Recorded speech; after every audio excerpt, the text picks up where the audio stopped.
It's bank holiday again. Everyone looking forward to it? Yes? Another one. No work on Monday. Mind you, for some people, there'll be no work on Tuesday. Yeah, Defence Secretary Gavin Williamson has been sacked for allegedly leaking sensitive information. Theresa said he had to go because she no longer had full confidence in him. And you think, and you're staying? Hey, it's local elections this week. I know, exciting. And the good news is, Theresa, she went out and about, yeah. She visited a phone box. Brexit, collapse in government, but hey, she found time to visit that phone box. Apparently, they're turning it into a library by putting books in there. Well, you know, nice to have something to read when you're going to the toilet. Hey, should we get some guests on? Let's get some guests on! Later, we have an audience with the queen of pop herself, Kylie Minogue will be here! And with the music from this year's Eurovision hopeful, Michael Rice! Yeah! But first, the Elton John biopic Rocketman is the most hotly awaited film of the year, and we've got two of its stars. Playing lyricist Bernie Taupin, this man rose to fame as Billy Elliot and has gone on to become one of our most versatile actors. Please welcome Mr. Jamie Bell! Woo! Hello! Oh, okay, go that way, go that way. Come in, just slow the crowd. Come in, see, have a seat, Jamie Bell. And playing Sir Elton John himself is the star of films like Kingsman, Robin Hood and Eddie the Eagle. It's Taron Egerton! Looking very dapper. Hello. Have a seat there. This BAFTA-winning actor has gone from playing Karen MacDonald in Coronation Street to the scorned wife in the smash hit Dr. Foster. Now she's in new period drama Gentleman Jack. Please welcome back Suranne Jones!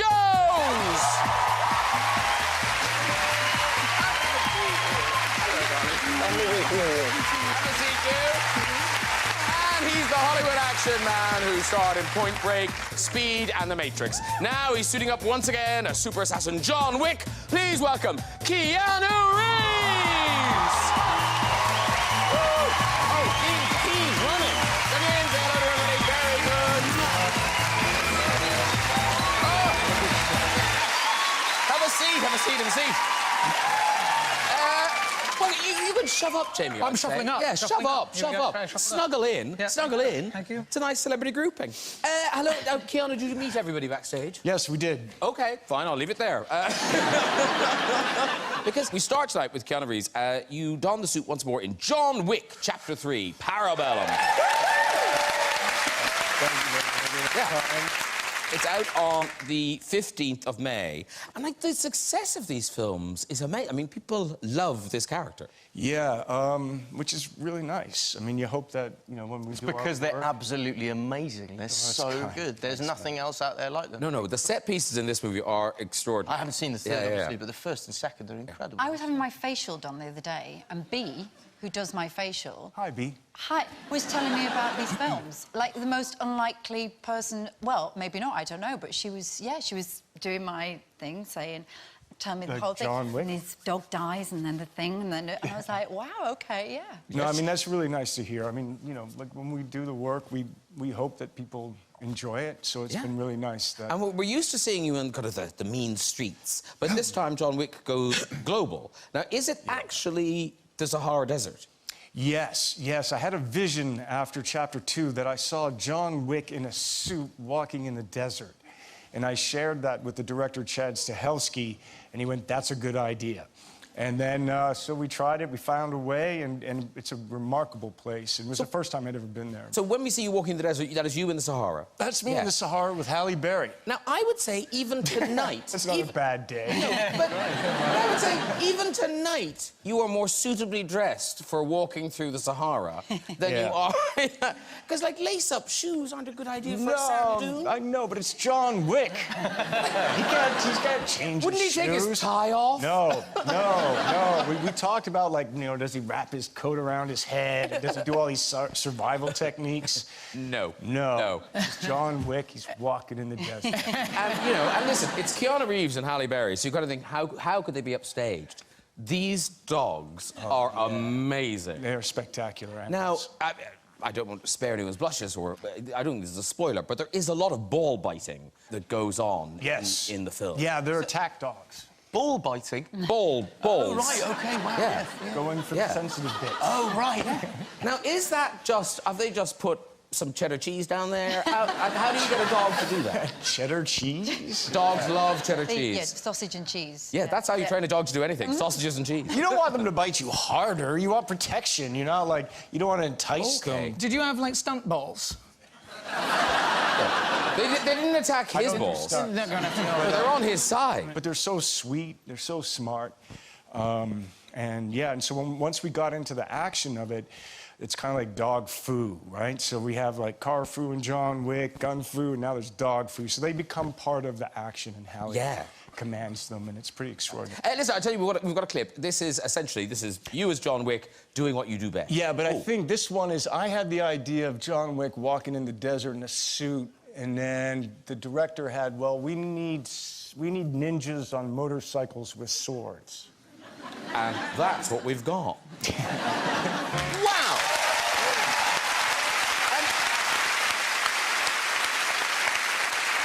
So, I mean, that's clearly your face on a motorbike.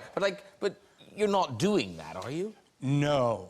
So how? But yes. But are you on the back? Are you on a flatbed truck or something? Or okay, so in John Wick we tend to just do everything in camera, but we couldn't do that. But you do quite a lot of your own stunts, don't you? I don't do any stunts, but I do action, as much action as I can. Stunt people do stunts. But hang on. I don't get hit by a car. No, that's hit by a car. They don't let me get hit by a car. I love that you say that, because it's always the case that you're so pushed into saying, you did the stunts, you did the stunts. It's like, no, of course I didn't do the stunts. It's insurance and everything. I love that you're so honest as well. But Suranne, now, I was amazed. You had a stunt double in Dr. Foster. I know. And I can't even remember what stunts were in Dr. Foster. Well, we've got a picture of you with your stunt double. I think you can see which is which. That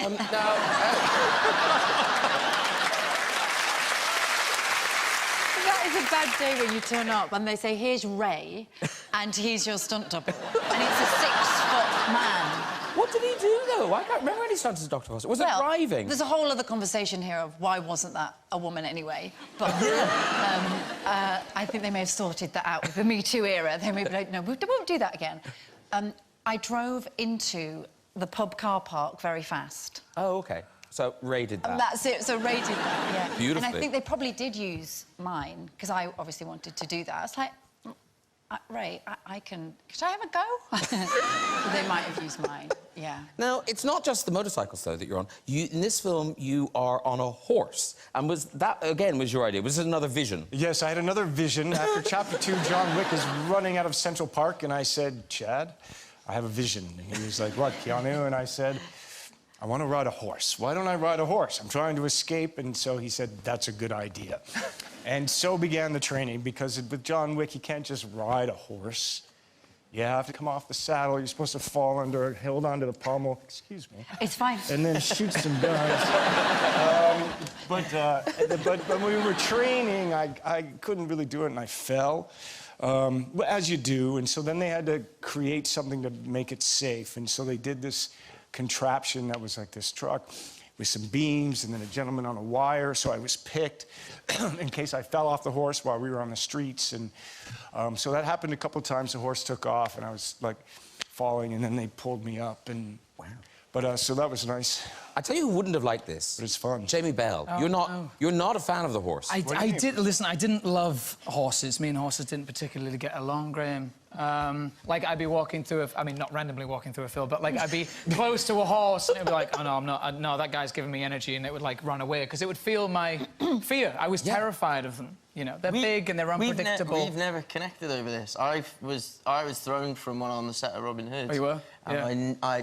I got through a whole movie about Robin Hood, and I never once got on a horse on camera. Yeah. Because is that true? Is that actually... You were never on horseback? I was never on a horse in that film. Wow. What? Because I couldn't bear to... I couldn't be within, like, 10 metres of them. Because once I was thrown off, I was... Oh, right, yeah, sure. Well, now, but then you struck to Jamie, because you had a special... Was it a woman or a person, anyway? Her name is Camilla Napruce, and she does the kind of horse mastery on a lot of films. She's the horse master on Game of Thrones. Like, she's done everything. And she has a very specific technique, which is kind of like strap you onto the horse. and she's with you on another horse, and she just kind of starts going like, I don't really like this at all. And then she goes quicker and quicker, and you're like, no, seriously, stop. And then she'll ask you incredibly personal questions about your life. How was your father? Well, tell me about your father. Like, what do you feel most guilty about? And then ultimately you're like, I've never met him. I don't know. It was horrible at school. I took cigarettes to school and my teacher let me off. Like, and you realise I've totally forgotten about horse riding. And it was a crazy, kind of therapeutic, amazing way of learning to ride a horse. It was you will ride different. a horse? You ride a horse? I love riding horses now. I went to, like, every week after that. See, I never would have admitted that I won't ride horses had I known that his story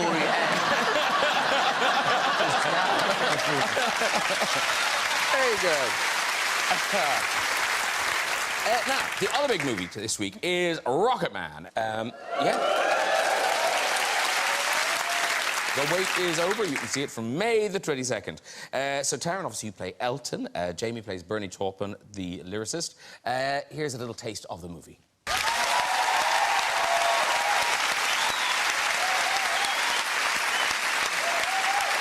I mean, people are genuinely excited about this movie. And I suppose what we need to is that this is not a straightforward biopic. It's not He Was Born and Then. No, it's a musical retelling of Elton John's life, and the sort of the central relationship in it is his musical partnership and friendship with Bernie Taupin. And it's got these elements of fantasy, so it's non-naturalistic, kind of strange and kooky and trippy, and yeah, we've been working on it for quite a while now, probably about 18 months in total. Been thinking about all the studio time on the songs and stuff. You must be so excited for people to actually see it now. Yeah, I mean, excited or terrified. I mean, obviously, you'll notice that I don't... it's me singing, so we sort of ask the audience to take an imaginative leap because, obviously, it's me singing, so I don't sound exactly like Elton, but it's got... I suppose it's got something of the stage show about it in that way. And you sent Elton a lovely birthday gift. Do you Yes, I did. Yes, he sent a lovely picture of yourself.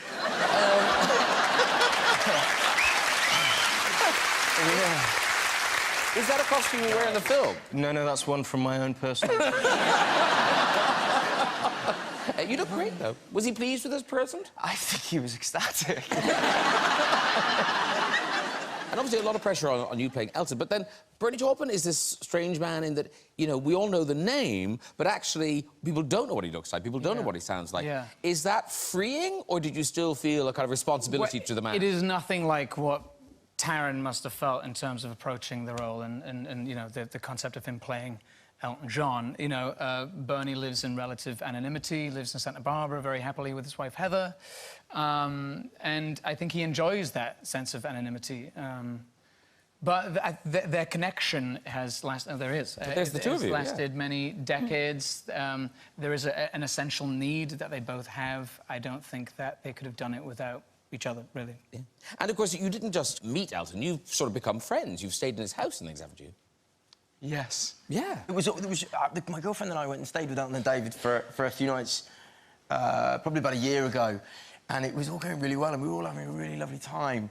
And then Elton and David are teetotal, but we got a little bit drunk. And I got caught by the head of his security raiding his larder at 3 in the morning. It was so grim. And I thought Elton didn't know. And the following day, I was just kind of like going about the conversation. He just went, you know, you're a little shit, don't you?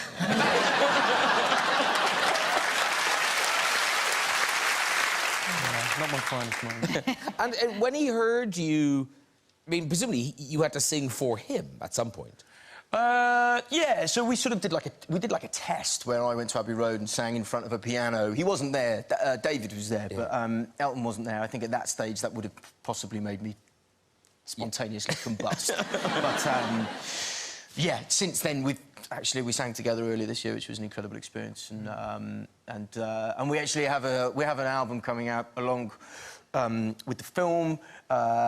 Jamie Bell and I have a duet. We sing Goodbye Yellow Brick Road together. This little-known actor named Richard Madden and I have a duet. We do Honky Cat. And then a very proud to say that Elton and Bernie wrote a brand new song for me and Elton to do together, which comes out later this month as well. Oh, wow. Is this all on the soundtrack album? It's out on May 24th, I think. That's the one. Yeah, May 24th. Yeah. But now, there's all these kind of weird connections, because you met Elton a long time ago, Jamie Bell, when you were a little boy. Yes. So when Billy Elliot screened at the Cannes Film Festival 150 years ago, he was there, and it wasn't even called Billy Elliot at that time, it was called Dancer. We weren't sure what the film was going to be. It was the first time we were kind of exhibiting it to people, and he was there. And I remember meeting him at the reception afterwards, and it was the first time I'd ever met anyone. You know, I mean, he's stratospherically famous. Yeah. But he was really moved. He was really kind of... I mean, he was weeping, to be fair, when I met him. And so much of that film... I think it was the relationship between Billy and Billy's father in that film. I don't know if you remember. At the end of the movie, Billy's father kind of turns up to see him perform. When he's older, and Elton has, I think, told you, and he's also told me, that his dad, and he had a very complicated relationship with his father, he never showed up to see him perform. So I think that really was quite profound for him. You know. And of course, and then the other connection is that Lee Hall, who wrote Billy Elliot, also wrote this. Lee Hall then, he wrote the film, but then he wrote the musical as well. Elton then did the music for the musical, so I saw him then, and yeah, I've been kind of cosmically tethered to him since then, yeah. And now, in terms of the movie, you know, where there is a musical, there is dancing. So are you cool with the dancing, Taron? Obviously very good at singing. No, he's very good. He's very good. Well, it's funny you should say that, Jamie. You're going to dance as well? No, there is... There's one big sequence in the film where I sort of do have to dance a little bit. And our fantastic choreographer, Adam Murray, sort of, I think, realised quite quickly that it wasn't my forte. So, I basically decided to do Billy Elliot. So when you do go and see our film, which I hope you will, yeah, Saturday Night's All Right for Fighting is me doing my very best Billy Elliot. And with far less finesse than Jamie Bell did it. And Jamie, when dancing happens around you, do you feel really self-conscious? Like people are going... I feel very pressured by it, Because everyone expects you to be, like, really good. Because you're in that movie. You must be amazing. So, like, if you, like, for example, at rap parties or, you know, like, I don't go to clubs. I'm not someone who, like, you know, does that whole thing. But, like, if I'm at a rap party, they're pulling me on the dance floor. Like, you've got to dance, you've got to do some dancing. But, like, I was a tap dancer. Like, tap dancing does not go down well in nightclubs. You can't hear it for a start. Like, it's quiet, everyone. Yeah, like pulling out Fred Astaire moves in the nightclub. But now, here's the thing. Not many people know this. Keanu Reeves, you trained as a ballroom dancer. No, I didn't. Yes, you did. No, I didn't. Yes, you did. No. I took some ballroom lesson class. There you go. What did I just say? It's not training. But why did you decide to want to learn ballroom? It sounded like fun. I'm sensing it wasn't. It was. No, it was thrilling. Actually, I remember one of the first lessons I had when I did the waltz with the partner, and oh my gosh, I mean, I got high. It was amazing that first time doing and she led and just fucking, oh, excuse my language, and just like, it was amazing, thrilling to be moving through space like that. Wow. And yeah, it was pretty special. And then we did the foxtrot and some tango. Yeah. Cha-cha-cha. And have you kept it up? Absolutely, no. Okay. No. Yeah, fun as it was. Yeah, no, it was great. And now, talking about, you know, pop icons, Suranne Jones, talk us through who you gave when you did Celebrity Stars in Their Eyes. Twice. I did it twice. Did you really? Oh, I think we're talking about this is the first time, I think. So I did. So I was on Coronation Street for 4 years, and so they used to ask everyone who was on Corrie, "Would you want to come and do Matthew Kelly's Stars in Their Eyes?" So I just joined. So I'd hardly been there, like a couple of months, and I said, "Yeah, I want to do it. I want to be Sinead O'Connor with a ball cap and pop a tear out." And they said, "No, you can't do that. You have to be Madonna." So I was like, oh, which Madonna? And they said, it'll be Hey Mr. DJ. Not my personal favourite. I love Madonna, but not my personal favourite. And, yeah, I did it. I did that, and then I did And the second time I did it, I was like, can I do something, because I'm leaving Corrie now, so maybe it'd be like an audition if I did, like, loosely Catherine Zeta-Jones in Chicago. And, so that's how I got around the second time. Well, ladies and gentlemen, we've got a clip. Oh, my No, honestly, this is fabulous. It's so not. This is Suranne Jones. God, this is... just After channeling. that... Channeling. I mean, yes, he does that, but this is Suranne Jones channeling I was Madonna. 22. Tonight, singing live, Taron Jones is Madonna!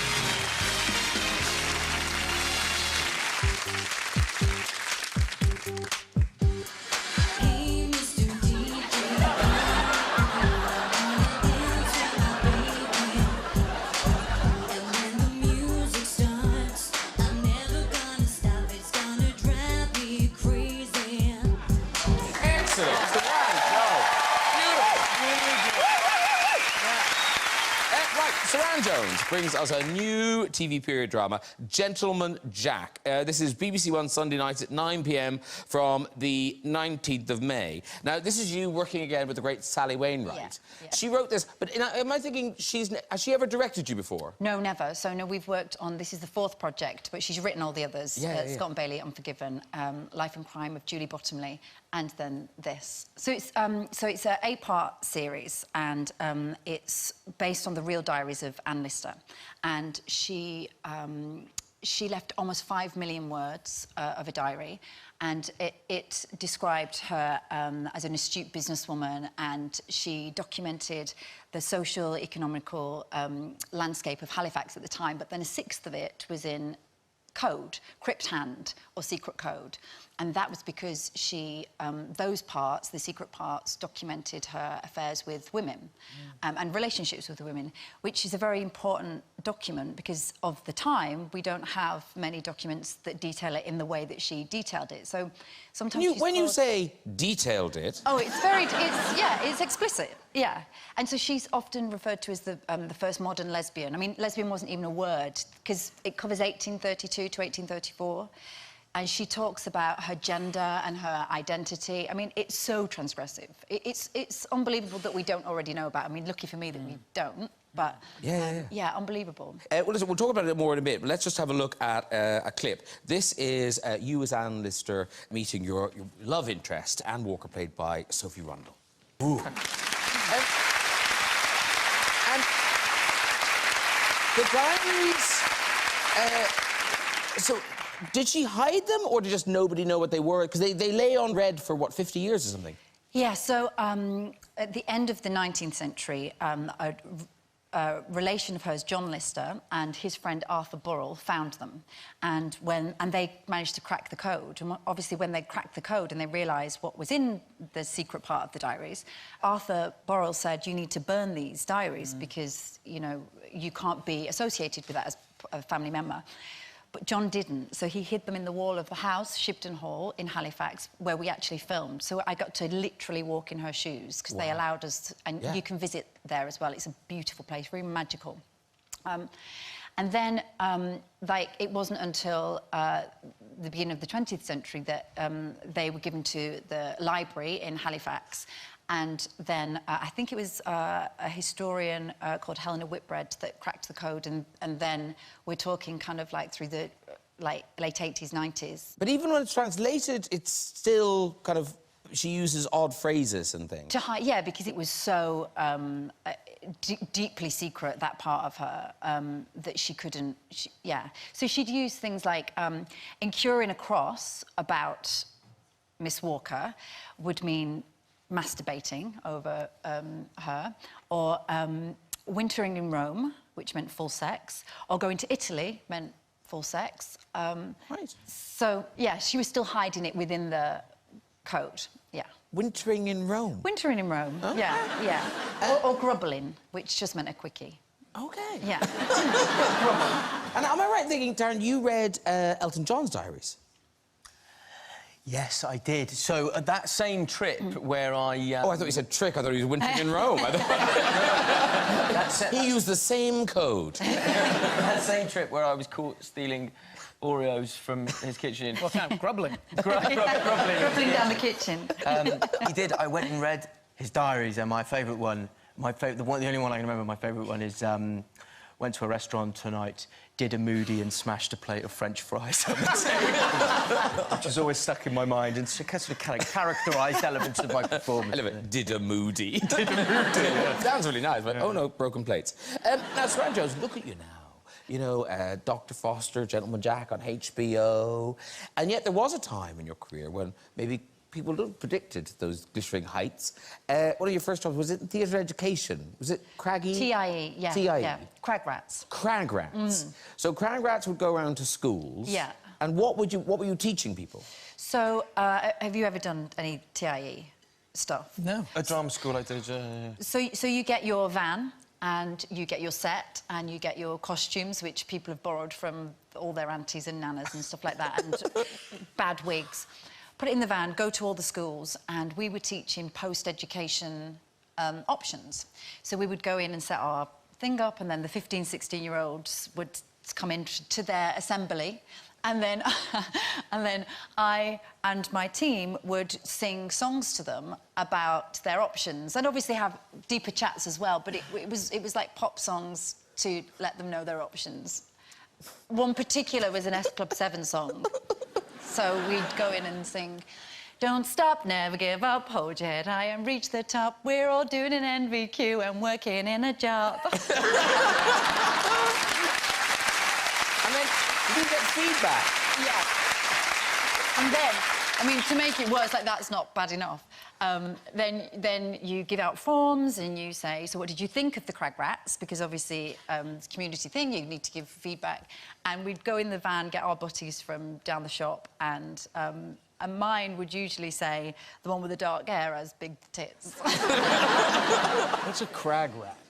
So that's the company, that's the TIE company that is... Yeah. And what did they mean when they picked Crag Rat? I have no idea. Like, It actually kind of sounds like more of your code. what was that meaning? I was a Crag Rat. We're going to inspire young people in their lives, and we should call it Crag Rat. But then I did a diversity thing for bin men in Blackburn. Yeah. In Blackburn. And we sang ABBA songs. Yeah. Wow. And that was You've lived.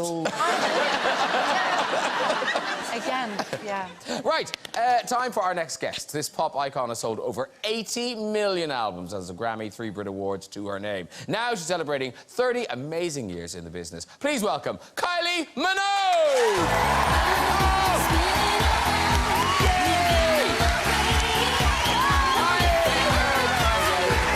Good to see you. Kylie, Keanu, Suranne, Taron, Jamie. Woo! Woo! Now, do you know everybody? Do you know Keanu Reeves? You know Kylie Minogue. I do, yeah. Actually, when I was filming The Matrix in 98, you had come out with an album at the time. That was in Australia, wasn't it? Yeah, was it Impossible? Impossible Princess. Yeah, Yeah. Impossible Princess, yeah. So you were everywhere. We meet then? There might have been a We could have been. fleeting, passing Oh, okay. something at a something. Something. Okay. In Sydney. Great to see you. Nice to see you. Congratulations. So, does Kylie appear in Rocketman? No. Why not? No. Why not? Sorry. It's not a very good question. Although, actually, and this is totally unplanned, the director of Rocketman is sat in the audience. He's called Dexter Fletcher, and he Dexter appeared in Fletcher? Kylie's music video. Oh, I forget my the name of the song. goodness. Dex, go on, stand up. Oh, mate. Dexter! Oh, there he is.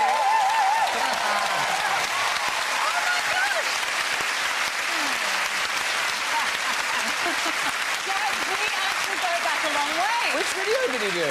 A video called Some Kind of Bliss, and we were That's it, sorry. just running around in Spain. It was a lot of fun. It was a lot of fun. 2 days in Spain, just driving around in a car with Kylie, just trying to act like I was cool. It was amazing. It was, You it was were very cool. All right, okay, thank you. And of course, then your other connection is I still am, as you can see. very, very. Thank you. You're cooler now. Yes. But your other connection is you have duetted with Elton John. I did, a long time ago. I believe it was 1995. Oh, my gosh. Yeah. OK. At the Royal Albert Hall. Yes. Now, did you know that Sir Elton would look like this? To be specific, he went as Donatella Versace. Did I know? I think I knew. But can one fully prepare themselves for that? No, no one cannot. Beautiful.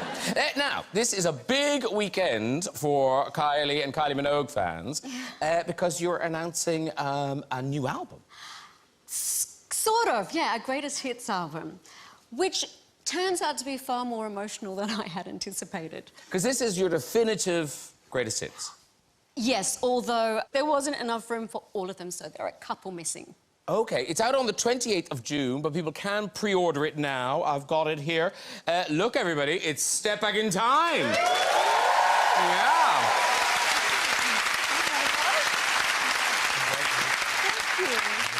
Now, I mean, are there missing? I was looking at the... I thought they were all on. Well, almost. Suranne Jones, what hit are you looking for? Oh, it'd have to be especially for you. I mean, We've got that, we've got that. Got that, yeah. Tick. Taron? Lucky, right? Yes. Lucky. Oh, yes, yes, yes. And... Locomotion? Oh, it's here! They're all It is! Oh, yeah. All right, I'll tell you what, let's have a look. We put together a montage of just a few of Kylie's hits. OK. It's amazing. It is amazing. And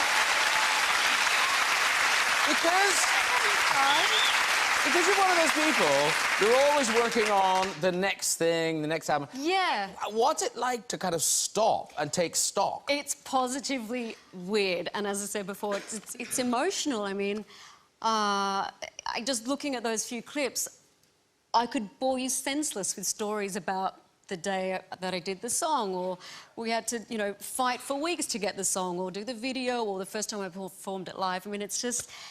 it's a lot to take in. Yeah. But also, I think what's lovely is it taps into an audience's memory of 30 years. That's what I was hoping that as that was played, that's the joy of it. Put aside my emotional part of it, and pride. I definitely have pride. Some embarrassment, of course. But I do hope that it takes the audience on a journey as well, because it marks so many... I mean, there's 31 years worth there, so... And, yeah, and then this album with all these hits, you're taking it on tour. Oh, I am. Yeah. Yes. Thanks for reminding me, Claire. Yeah, we've got... I hope that wasn't news. What? No, we've got a bunch of summer shows coming up, yeah. And is this going to be kind of full-on, like, Kylie shows, or will it be slightly stripped back, or how's it?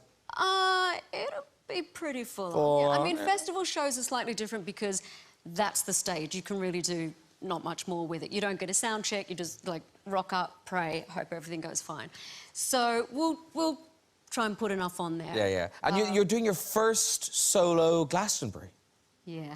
Which... That's the... Yeah. I mean, every time it's mentioned, I mean, I did a phone interview yesterday, and I was taking a little sip as I'm on the conversation, and the word Glastonbury came up. I just about spat my coffee across it.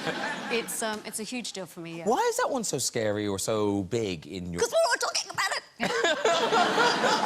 And I guess for me, you know, it's been...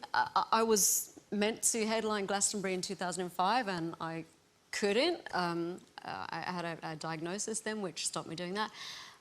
So the road to Glastonbury has been... I think if you're going to get the legend slot, it's been a long road anyway.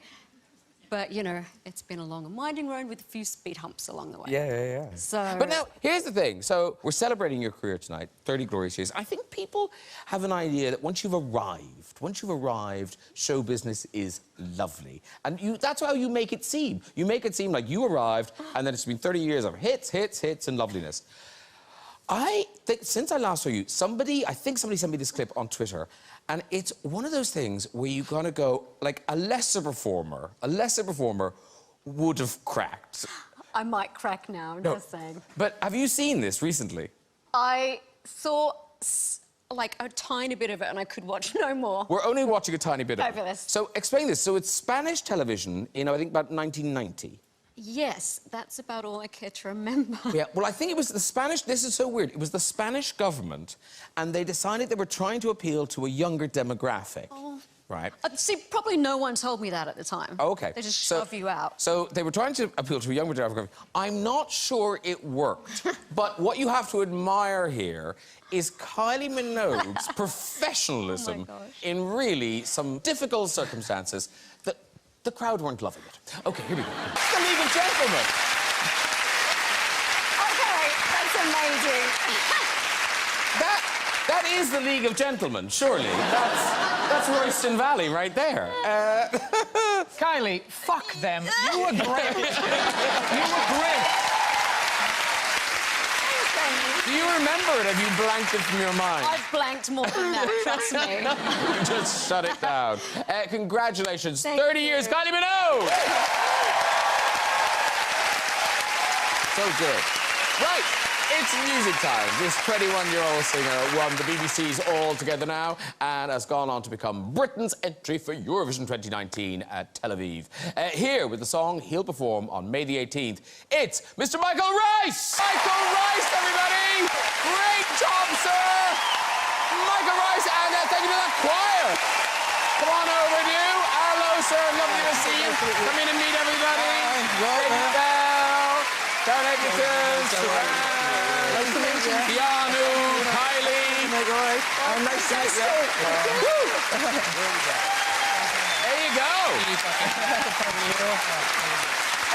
That was a great performance. Thank you. If it's as good as that on the night, I mean, that is some voice. And by the way, if you want to buy Bigger Than Us, it is out now. So, are you all set? Are you ready for Tel Aviv? Yeah, totally. I'm really excited, more than anything. So, yeah, I'm just ready to go out there and just sing my heart out. So. Yeah. Because now you've been going around Europe. They were doing a thing where they're getting the other countries to hear our song this year. So where have you been? I've been to Madrid, Croatia, Amsterdam, Spain. Like, I've done a TV show in Spain. And I'm back here. Yeah? I think there might be some more, but I forgot. Were they more excited than Kylie's?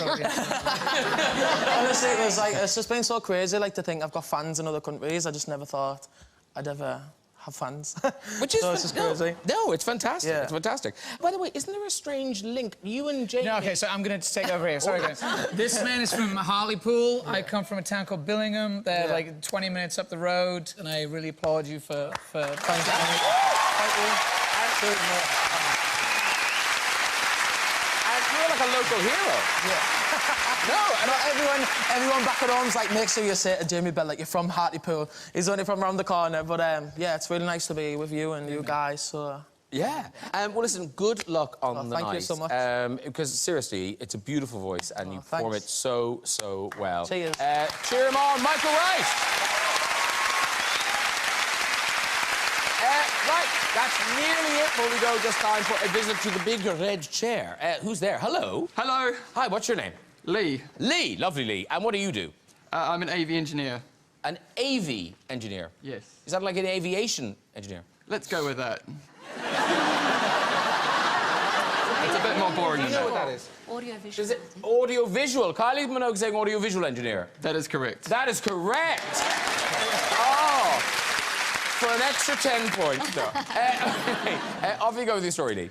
Me and some friends were drinking at a bar, and it was my turn to get around. So I rocked up to the bar, and I went up next to this kind of scary-looking guy who had some, like, tattoos, and he looked a bit rough. And I was a bit... Wasn't me, don't look at me. He was a bit rough-looking, and I had my bar tan on, so I was a bit happy. And I kind of established a conversation. I was like... Because he was buying 2 drinks, so I was like, oh, you know, 1 for each arm. And then it got real awkward real fast because he turned around and, to my horror, he only had 1 arm. We can't laugh at that. We can't laugh at that, but it is a good story. There was a time when he would have walked, but... that was a good story. Story. Yeah, that was a good story. Should we try one more? OK, let's try one more. Here we go. Hello. Hi there. Hi, what's your name? I'm Ed. Ed, lovely. Yep. And where are you from, Ed? Stoke-on-Trent. Stoke-on-Trent. And what do you do, Ed? I'm a software consultant. A software consultant. Kylie? Software.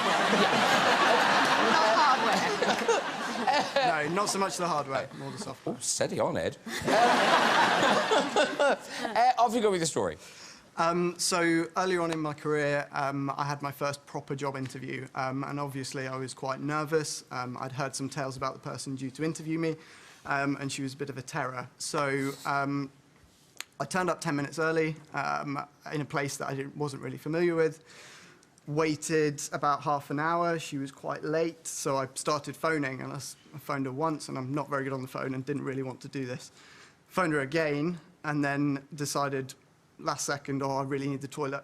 So I put the phone in my pocket, ran into the toilet, came out, pulled the phone out to see if she'd phoned me, and the phone was recording onto her voicemail.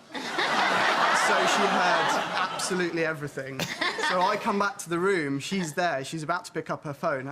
No, please don't pick up your phone, please. I did the interview, it went horribly, I somehow managed to get the job, and to this day I still don't know if she's heard it. Can you walk? Oh, you can walk. Go on, Ed, you can walk. All right, that really is all we've got time for. If you'd like to have a go in the Red Chair yourself and tell your story, you can contact us via our website with this very address. Please say a huge thank you to all of my guests tonight. Michael Rice. Jamie Bell. Taron Egerton. Suranne Jones. Keanu Reeves. And Kylie Minogue. Woo! Join me next week with musical duo Shakespeare's Sister, comedy genius Kevin Hart, Oscar winner Octavia Spencer, and from Aladdin, Naomi Scott, and Hollywood superstar Will Smith. I'll see you then. Good night, everybody. Bye-bye.